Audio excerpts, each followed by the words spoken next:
सुन्नत नहीं है मेरे भाइयों, ये फर्ज है। दाढ़ी रखना सुन्नत नहीं, ये फर्ज है। और हम कहा जाता है कि दाढ़ी में कौन सा इस्लाम है? इस्लाम दाढ़ी में नहीं है, लेकिन दाढ़ी के अंदर, इस्लाम के अंदर तो दाढ़ी मौजूद है। आप सल्लल्लाहु अलैहि वसल्लम ने इसका हुक्म दिया है। आप सल्लल्लाहु अलैहि वसल्लम ने दाढ़ी बढ़ाने का हुक्म दिया है। अब अगर हमारा कोई दोस्त वो दाढ़ी के बगैर है और वो इतना जर्री और बहादुर और इस कदर संगदिल है कि ना तो उसने खुद दाढ़ी रखी है, बल्कि उल्टा मैंने अगर दाढ़ी रखी है तो मेरा मजाक उड़ाता है और मैं अपने उस दोस्त के उस मजाक को बर्दाश्त कर रहा हूं, तो जितना जुर्मदार वो मजाक उड़ाने वाला है, उतना ही मैं उस मजाक को सुनकर उस पे हंसने वाला और उस मजाक को बर्दाश्त करूंगा। अल्लाह के रसूल सल्लल्लाहु अलैहि वसल्लम की दीगर सुन्नतों का मजाक उड़ाया जाता है, सुन्नत रसूल का मजाक उड़ाया जाता है, हम उसको बर्दाश्त करते हैं। हम अगर ऐसे दोस्तियों को, ऐसे यारानों को, ऐसी मजलिसों और महफिलों को कि जहां अल्लाह और उसके रसूल की बात का, अल्लाह और उसके रसूल की गुफ्तार का, अल्लाह और उसके रसूल के फरामीन का मजाक उड़ाया जाता हो, हम उन महफिलों को अगर नहीं छोड़ते, अल्लाह फरमाता है इन्नका इज़म मिस्लुहुम, वो बात करने वाला गुनाहगार नहीं है। अगर तो उनके अंदर बैठकर उनकी हाँ में हाँ मिलाता है, उनके मजाक को बर्दाश्त करता है और उस पर तू भी हंसता मुस्कुराता है, फरमाया तू भी उन जैसा है। कल क़यामत के दिन जहां वो जहन्नम में गिरेगा वहां तू भी जहन्नम में गिरेगा। इन्नल्लाह जामिउल काफिरीना वल मुनाफिकीना फी जहन्नम जमीआ। फरमाया ये तो काफिर है जो अल्लाह के रसूल सल्लल्लाहु अलैहि वसल्लम की बात को मजाक उड़ाता और तो उसे बर्दाश्त कर रहा है, तुम मुनाफिक है। कल क़यामत के दिन अल्लाह इस बात करने वाले को और इस बात को बर्दाश्त करने वाले दोनों को जहन्नम के अंदर इकट्ठा जमा करेगा। और ये अल्लाह ताला ने रसूल अकरम सल्लल्लाहु अलैहि वसल्लम को हुक्म दिया, व इज़ा रअयतल लज़ीना यखूदूना फी आयातिना फअअरिद अन्हुम हत्ता यखूदू फी हदीसिन गैरिही। जब भी देखो कि किसी महफिल में अल्लाह और उसके रसूल की बातों का मजाक उड़ाया जा रहा है, तो मैं पूछ जाओ, वहां से पूछ जाओ, निकल जाओ उस महफिल से कि जहां अल्लाह और उसके रसूल की बातों का मजाक उड़ाया जा रहा है। वो तुम्हारे दोस्त नहीं है, वो तुम्हारे दुश्मन हैं, जो आपके कानों में अल्लाह और उसके रसूल की बातों के खिलाफ जहर डालता है।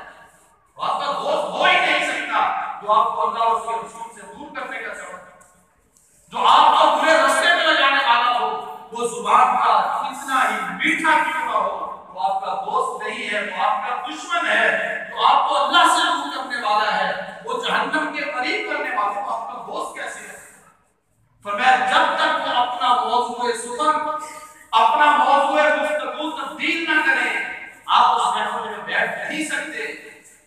आप उस महफिल में, उस मजलिस में आप बैठ नहीं सकते जहां अल्लाह के दीन का मजाक उड़ाया जाए। वइम्मा युनसियन्नका शैतान फला तक़अद बअद ज़िक्रा मअल क़ौमिज़ ज़ालिमीन। फरमाया वो जालिम है, अगर भूले से कभी ऐसे ना चाहते हुए, अगर कभी बगैर किसी इरादे के तुम वहां बैठ जाओ, याद आते ही उठ जाओ, वहां तुम्हारा याद आने के बाद एक लम्हा बैठना जायज नहीं। ये दोस्त नहीं है, उसमें अल्लाह और उसके रसूल से दूर कर रहे हैं।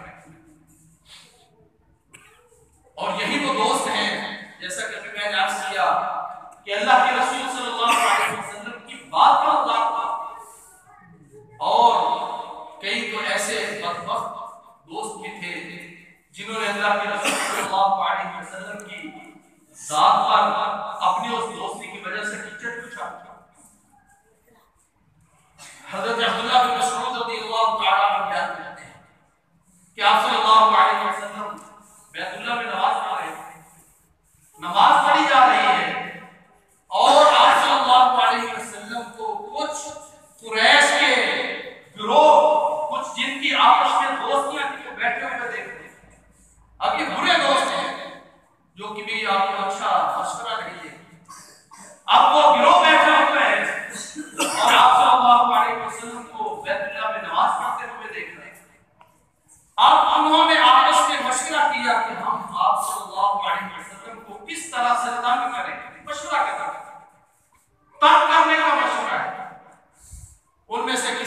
कहा, किसी ने कुछ कहा। एक ने कहा कि ऊंट की ओजरी, ऊंट की अंतड़ियां लेकर आओ। उसने अपने दोस्त की बात मानी, वो अंतड़ियां और ऊंट की ओजरी लेकर आया। जब आप सल्लल्लाहु अलैहि वसल्लम सजदे में गए, उस बदबख्त ने वो ओजरी आप सल्लल्लाहु अलैहि वसल्लम के ऊपर डाली। हजरत अब्दुल्लाह बिन मसऊद रज़ियल्लाहु तआला अन्हु बयान करते हैं कि हम कमजोर थे, मैं नाकाम था, मैं पास देख रहा था लेकिन कुछ कर नहीं सका। इतनी देर में उधर से आपकी लहरे जिगर सय्यदा फातिमा ज़हरा रज़ियल्लाहु तआला अन्हा आती है, और वो भी कमजोर थी, बच्ची थी। अपने मासूम हाथों से उस ओजरी को उठाती है और अपने बाबा जान को उठाती है और अल्लाह से दुआ करती है कि या अल्लाह, जिसने मेरे बाप को सुनाया है उसको निशान इब्रत बना दे। जब आप सल्लल्लाहु अलैहि वसल्लम पर ओजरी डाली गई, वो दोस्त मजीद हंसने लगे, मजीद वो आपका मजाक उड़ाने लगे। लेकिन जब हजरत फातिमा ज़हरा रज़ियल्लाहु तआला अन्हा ने वो ओजरी उठाई, अल्लाह से दुआ की, फिर आप सल्लल्लाहु अलैहि वसल्लम ने भी बददुआ दी कि या अल्लाह को निशान इब्रत बना। जब आपकी बददुआ को उन्होंने सुना, उनकी हंसी रुक गई, वो डर गए। उन्हें यकीन था कि ये बददुआ हमारा जरूर बेड़ा करेगा। फिर सहाबी कहते हैं, वो दोस्त जो हंस रहे थे, तो आप सल्लल्लाहु अलैहि वसल्लम को तकलीफ दे रहे थे, हमने ग़ज़वे बदर में देखा, एक एक उनमें से हमने कत्ल होते हुए देखा, एक एक को जहन्नम वासिल होते हुए। जब आदमी बुरी महफिल में बैठता है, बुरे दोस्तों में बैठता है, ताकतवर बुरे दोस्तों में बैठता है, वो समझता है मेरा कोई कुछ नहीं कर सकता, वो समझता है कि मेरा कोई कुछ नुकसान नहीं कर सकता। लेकिन जब अल्लाह ताला ऐसे जालिमों की गिरफ्त करने में आता है, उसे छुड़ा तो नहीं सकता। इन्ना बत्शा रब्बिका लशदीद, अल्लाह की पकड़ इस कदर शदीद है, इस कदर सख्त है। फिर आपकी दोस्तियां, आपके ये ताल्लुकात, आपकी ये बरादरियां, कि जिन बरादरियों और जिन दोस्तियों की खातिर आपने मुसलमानों को सताया, आपने अहले तौहीद को सताया, आपने सही सुन्नत पर अमल करने वालों को सताया, क़यामत के दिन आपकी ये दोस्तियां अल्लाह के अज़ाब से छुड़ा नहीं पाएंगी। आज देख लें, अगर कोई आदमी सुन्नत के मुताबिक नमाज नहीं पढ़ता, ये उसकी बदनसीबी है, ये उसकी बदनसीबी है कि वो आप सल्लल्लाहु अलैहि वसल्लम की सुन्नत के मुताबिक नमाज नहीं पढ़ता। उसको अपनी नमाज तकबीर तहरीमा से लेकर अस्सलामु अलैकुम व रहमतुल्लाह तक हदीस रसूल पर पेश करनी चाहिए। अगर उसकी नमाज तकबीर तहरीमा से सलाम तक हदीस रसूल से टकरा रही है, जहां जहां टकराती है उसको दुरुस्त कर ले। लेकिन अगर वो खुद दुरुस्त नहीं कर रहा, वो नसीब है, वो अल्लाह के रसूल सल्लल्लाहु अलैहि वसल्लम की सुन्नत से महरूम होकर, आपके तरीके से महरूम होकर, वो बदनसीबी वाली जिंदगी बसर कर रहा है।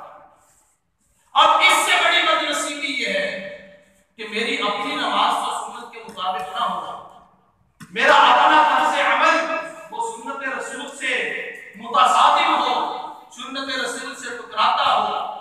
लेकिन मैं उस बंदे को निशानेदार बनाऊं, मैं उसका मजाक उड़ाऊं जो सुन्नत के मुताबिक सीने पे हाथ मारता, मैं उसका मजाक उड़ाऊं जो सुन्नत के मुताबिक नमाज में रफ़्उल यदैन करता है, मैं उसका मजाक उड़ाऊं जो सुन्नत के मुताबिक इमाम के पीछे बुलंद आवाज से आमीन कहते हैं, मैं उसका मजाक उड़ाऊं जो नमाज बाजमात पढ़ते वक्त सुन्नत के मुताबिक, आपके फरमान के मुताबिक एक दूसरे के साथ मिलकर, पांव के साथ पांव, टखने के साथ टखना, कंधे के साथ कंधा मिला के खड़ा हो रहा है।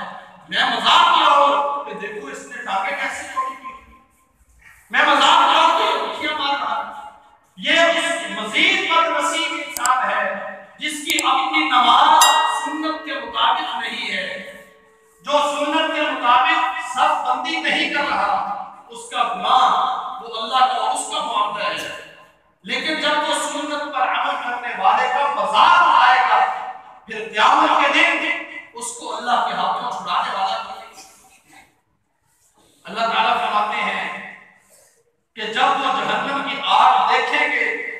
जब जहन्नम की आग सिर्फ एक दफा नजर आएगी, वतक़त्तअत बिहिमुल अस्बाब, ये सब दोस्तियां खत्म हो जाएंगी।